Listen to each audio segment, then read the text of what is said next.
Kemudian kesulitan mengubah struktur gaji gitu ya. Kesulitan mengubah struktur gaji. Nah, ini pasti itu mengubah mentalitas mereka gitu ya. Jika mereka merasa struktur gaji yang baru mendatangkan keuntungan lebih besar dengan kerja yang sebanding, maka mentalitas yang bagus dia akan berprestasi tuh. Itu. Ini penyampaian ke mereka juga challenge tuh, juga tantangan. Nah, mentalitas yang tidak create cash itu dia akan resign. Mentalitas pemalas, mentalitas ini dia akan resign. Nah, kalau menyampaikan ke karyawan keliru itu bisa jadi bedol desa. Serius, itu saya pernah ngalami berkali-kali itu karyawan itu. Artinya apa? Saya itu bukan orang yang pinter memimpin. Saya itu bukan orang yang pinter mengelola itu. Akhirnya saya putuskan itu. Saya itu bukan orang yang pinter mengelola gitu ya. Jadi saya hanya pinter gitu memimpin orang-orang yang dia itu ridho terhadap saya gitu. Tapi kalau mereka punya nggak keridoan, nggak punya pikiran lain, punya macam-macam itu, apalagi berbenturan dengan saya, wah itu pasti itu ngadepin saya. Itulah fungsinya kesadaran diri saya gitu ya. Saya butuh pengelola, saya butuh manajemen gitu. Nah, pada saat tertentu gitu ya, saya kemudian rugi 100 juta gitu ya. Itu tadi oke lah, itu tadi itu sebagai ini ya. Ini cerita kegagalan saya yang sakitnya terasa masih sekarang gitu ya. Saya gara-gara ngubah struktur gaji ini itu bisa rugi 100 juta karena saya terlalu percaya sepenuhnya dengan manajemen. Nah, jadi teman-teman yang nanti untuk bisa pengalaman itu ya, ikuti cerita saya ini ya gitu. Jadi saya berawal dari tim manajemen baru gitu ya. Saya kira dulu saya memimpin orang profesional itu ya pertama kali saya memimpin orang profesional itu saya kira gitu ya. Orang profesional itu punya keahlian yang hebatnya lebih dari saya. Logikanya paham lebih dari saya. Dan dia ada di perusahaan terkemuka yang hebat gitu ya. Nah, jadi pada saat itu kita itu ingin sinkronisasi gaji semua organisasi. Jadi organisasi kita di salah satu unit. Nah, unit bisnis ini kita yang bahas unit bisnis apotek tuh. Nah, kan logikanya gini nih teman-teman. Halo, tune in ya. Ayo tune in ya. Jangan-jangan udah pada ngantuk ini, pada tidur ya. Dilanjut ya. Lanjut. Oke. Nah, ini.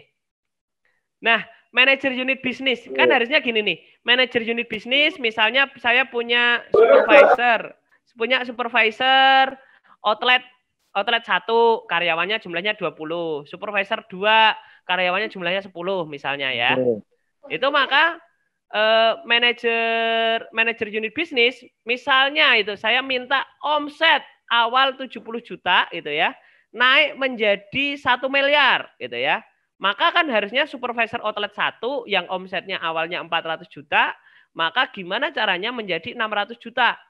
Kemudian yang supervisor outlet 2 itu ya, itu 300 juta menjadi 400 juta. Maka tanggung jawab leader itu KPI-nya adalah bagaimana terjadi kenaikan 400 juta menjadi 600 juta ini gitu. Itu target dari supervisor outlet 1 600 juta. Supervisor outlet 2 itu menjadi 400 juta. Itu target supervisor outlet 2.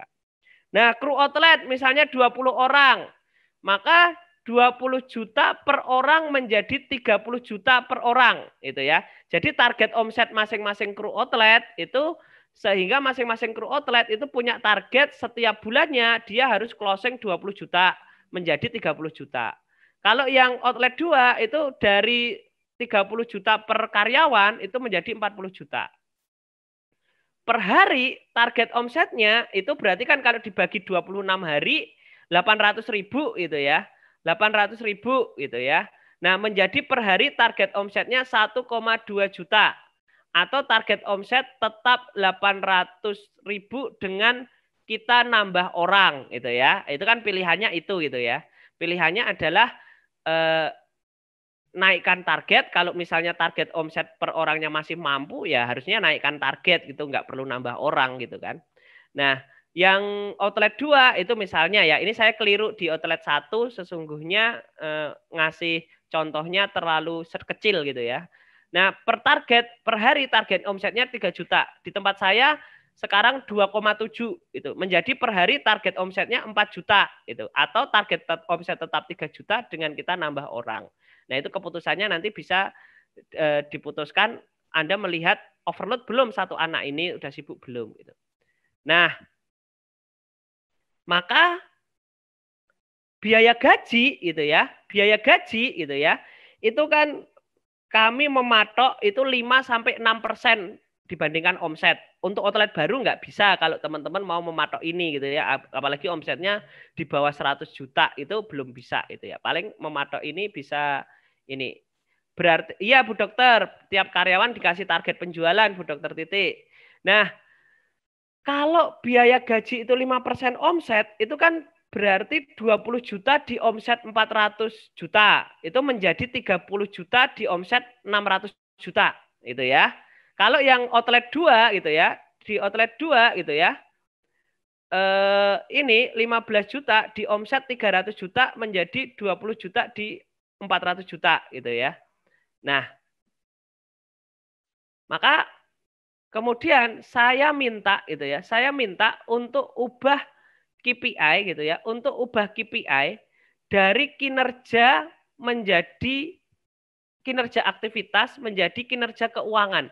Saya minta manajemen mengubah itu dengan ini. Kegagalan saya apa gitu? Kesalahan saya adalah saya bilang sama tim manajemen saya, tim orang profesional itu, saya percayakan penuh untuk Anda gitu ya, untuk Anda mengubah struktur gaji dengan ini gitu ya, dengan catatan asal total manpower plan-nya tetap 5% gitu ya. Asal total manpower plan-nya, total biaya gaji karyawannya itu 5% dari omset gitu ya. Itu 5% dari omset. Nah, apa yang terjadi teman-teman itu ya, dari 45 orang itu ya di outlet yang satu itu ya, di outlet pertama itu. Nah, dia itu menyodorkan saya laporan ini, contoh laporan ini gitu ya, 6-7% omset gitu ya, 6-7% omset. Dia itu omsetnya itu bukan omset yang sekarang, tapi omset yang jadi omsetnya itu bukan dari omset yang sekarang, tapi omset yang ditarget. Dan saya tidak melihatnya. Jadi dia itu astagfirullah. Ini logikanya kan nggak jalan ya. Jadi dia menyodorkan saya itu ya, gaji karyawan yang semuanya ini gitu ya. Itu 5-6% itu. Tapi bukan omset yang sekarang, tapi omset yang target. Artinya apa gitu? Artinya dia mengubah semua karyawan saya ini gitu ya. Dia mengubah semua karyawan saya ini gitu ya. Itu dengan gajinya jadi tinggi-tinggi, jadi bagus banget gitu ya. Jadi bagus banget. Itu menjadi seperti ini. Gaji karyawan itu ya 30 juta di omset 400 juta gitu ya. Jadi ini 6 jadi 5%-nya itu bukan di gaji yang bawah gitu, tapi di itu acur itu ya. Dia meyakinkan saya gitu ya. Saya itu ada pertanyaan itu, insya Allah kalau aturan ini diterapkan, kita bisa nyari orang hebat dan bisa naik langsung omsetnya. Bodohnya saya gitu ya. Saya kok juga langsung percaya karena saya sudah nggak fokus di situ. Saya sudah mulai lari ke unit bisnis lain gitu. Maka boncos itu. Saya hampir gitu ya. Rugi gitu ya, rugi 100 juta itu di bulan itu. Dan konsekuensinya apa yang terjadi di situ gitu ya, akibat dari ini gitu ya. Akibat dari ini orang yang manajemen ini gitu ya. Itu udah sebenarnya kan ya udahlah, ya sudah ini itu tadi dia mengundurkan diri gitu ya. Dia mengundurkan diri. Artinya apa? Kan saya yang harus menanggung dosa-dosa ini gitu ya. Kesalahan itu ya. Nah, Satu, saya ubah aturannya ke aturan lama gitu ya, berbasis kinerja keuangan gitu ya, tapi dengan ini gitu ya, dengan perform gitu ya. Nah itu, nah karyawan demo pada resign rombongan, ganti manajemen dan rekrut karyawan baru gitu ya. Ada yang lapor ke dinas ketenagakerjaan gitu ya. Ada yang mereview banyak rombongan ke Google Bisnis Apotek, direview gitu ya. Ada yang kakaknya nggak terima, datang-datang marah-marah gitu ya. Macam-macam segala ininya ya. Ini macam-macam segala permasalahannya gitu ya. Nah itu, dan itulah yang saya kegagalan saya yang ini bagi saya luar biasa sekali gitu. Itu wah, itu berkesan sekali bagi saya. Jadi teman-teman bisa ini ya, bisa paham bahwa fitrahnya ya pebisnis yang sukses itu punya keuntungan, punya ini gitu ya. Tapi saya tidak luput kok dari kegagalan, dari kesulitan-kesulitan gitu ya. Maka besok itu ya kita akan membahas tentang bagaimana kesulitan saya yang pernah saya alami di pajak, kemudian kesulitan saya yang pernah salah obat, kemudian kesulitan saya ngatasin kepolisian ya. Itu ya sambil menjawab pertanyaan itu saya waktu dan tempat itu ya, saya buka sesi tanya jawab gitu ya. Ini yang akan kita bahas besok gitu ya, akan kita bahas besok itu ya. Semoga mendapatkan manfaat hari ini gitu ya. Waktu dan tempat saya berikan ke Mbak Ava lagi. Era digital kok masih pakai cara manual? Nih, hanya dengan WhatsApp marketing dijamin deh omset apotek kamu pasti jauh lebih meningkat. Buku ini berisi tips and tricks seputar database yang akan mengubahnya menjadi pelanggan setia apotek kamu. So, dapatkan sekarang.